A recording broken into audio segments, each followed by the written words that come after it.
Hello and welcome to the E14 Toybox. I'm your host Rob, and this time around I'm building a team. So this is going to be the video where I show you what I've chosen. The team rules for this one, because there's always some kind of rules, no matter how relatively minor or major they might be, are really simple. So it's 300 points. You can have as many figures as you like, but there is a maximum point value per character of 120 points. So I have some sort of 130, 140 figures that I've been keen to try out, but I can't. So I thought I would add into the mix an extra condition just to make it a little bit more engaging for me, and also to kind of get me out of bad habits, especially when it comes to buying figures that I then don't use for ages. So this condition is very simple. Every figure that appears in this video and appears in my team has been obtained on camera for the E14 Toybox. So I've this is a meta one, because this is a Toybox team build using Toybox accumulated figures. So hopefully it works out well for me in the game. I generally play for fun, obviously. There may be a prize, there sometimes is. Obviously you've seen prize hauls that I've had in previous videos. If you haven't, then they'll be around here somewhere so you can watch them.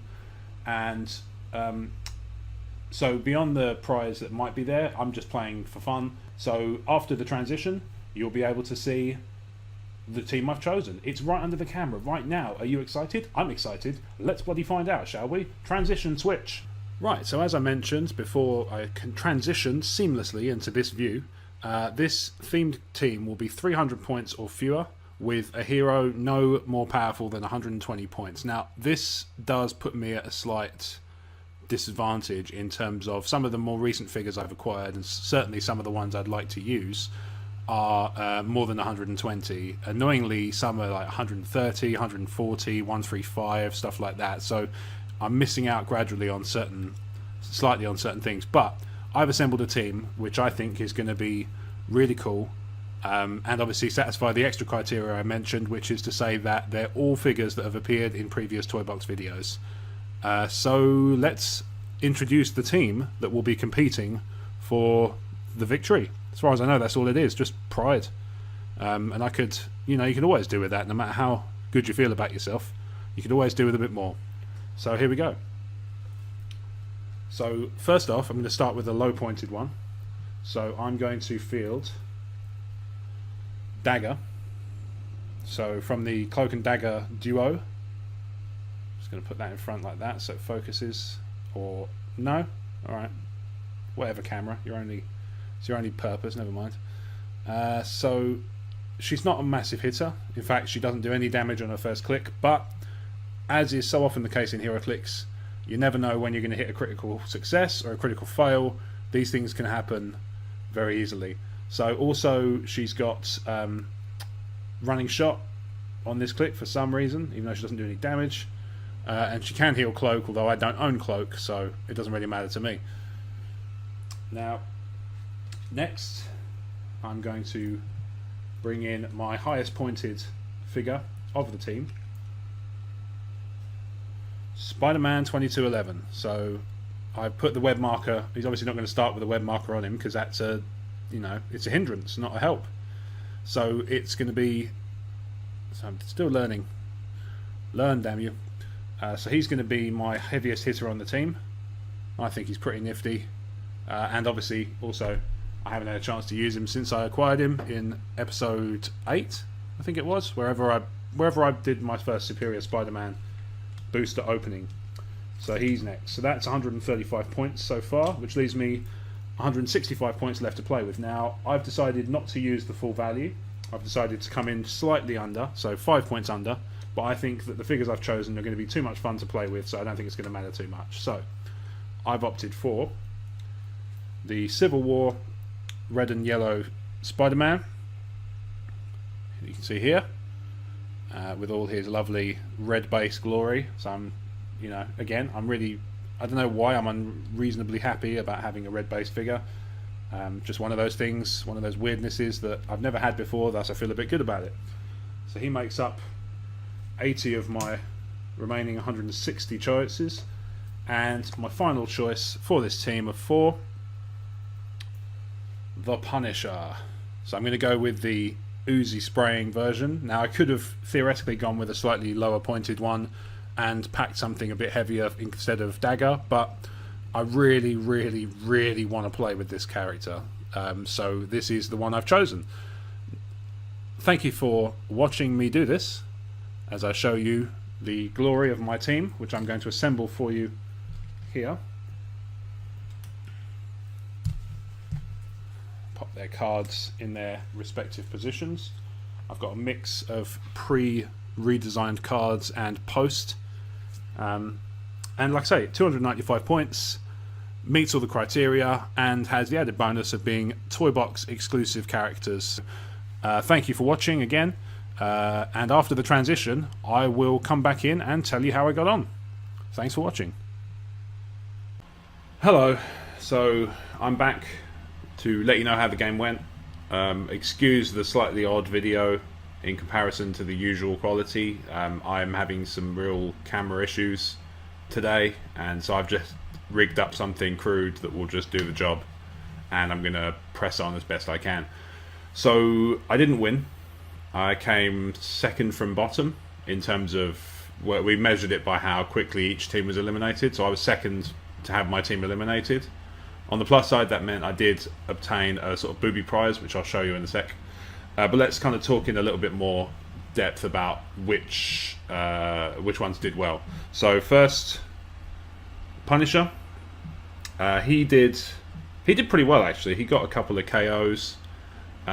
Looked like doing a fair bit of damage. Unfortunately, he got surrounded by the Teenage Mutant Ninja Turtles. Only in our friend group.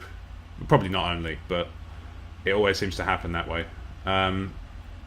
So he got surrounded by at least 3, I think maybe even all 4 at one point, but 3 for sure, of the Turtles, and they just proceeded to just kind of kick lumps out of him until he was worn right down.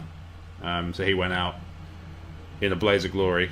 The ammo token thing that he's got, where he can use the ammo tokens to roll another dice and then choose the best 2, and also the ability to do another ranged attack immediately after the first one, came in really handy at times, especially as this seemed like a game where there was an unusually high ratio of unsuccessful rolls to successful rolls. Even by a gaming standard, we'd need a 5 and we'd roll 3s and 4s pretty consistently. It was very scrappy, very, it was pretty even for most of the game, but it was really, we weren't really sure what was going on. So next, Spiderman, my little Civil War one. I'll put pictures up in the corner because it's going to be a little bit easier to see what I'm doing. He did pretty well. Got in a couple of shots. Don't think he got any KOs. Fairly sure he didn't. There was a weird scenario around it. I mean, the game was so entertaining. Really, really good fun. There was an additional mechanic which, if there was a character who would roll a dice and on a 5 or 6 it would just fire a shotgun blast in a random direction to do 1 penetrating damage to any unit in the nearest vicinity within range. And that came in for some hilarious moments, to the point where actually the game ended where if one, it was Omer and Crouch, so Crazy Train favourites, appeared on a couple of E14 videos between them. It was down to those 2, and if Omer rolled a 1 to 4, he won, because he was going to knock the last player out pretty swiftly. And if he rolled a 5 or 6, Crouch won, and he rolled a 5. Oh no, he rolled a 6 because he had the nice, the really cool Turtles dice that come with the action tokens, and the turtle face is a 6. So he saw his turtle face, which destroyed his last turtle. So that was quite entertaining. Who else did I have? Dagger. She ended up being used as a support piece, which is kind of her role, her remit. Did very, very well at that until she was knocked out, and then I started to suffer through attrition. Spiderman 2211. I was really disappointed, not by his abilities, but by the fact that I just didn't really get a chance to use him very effectively. He just kept getting hit.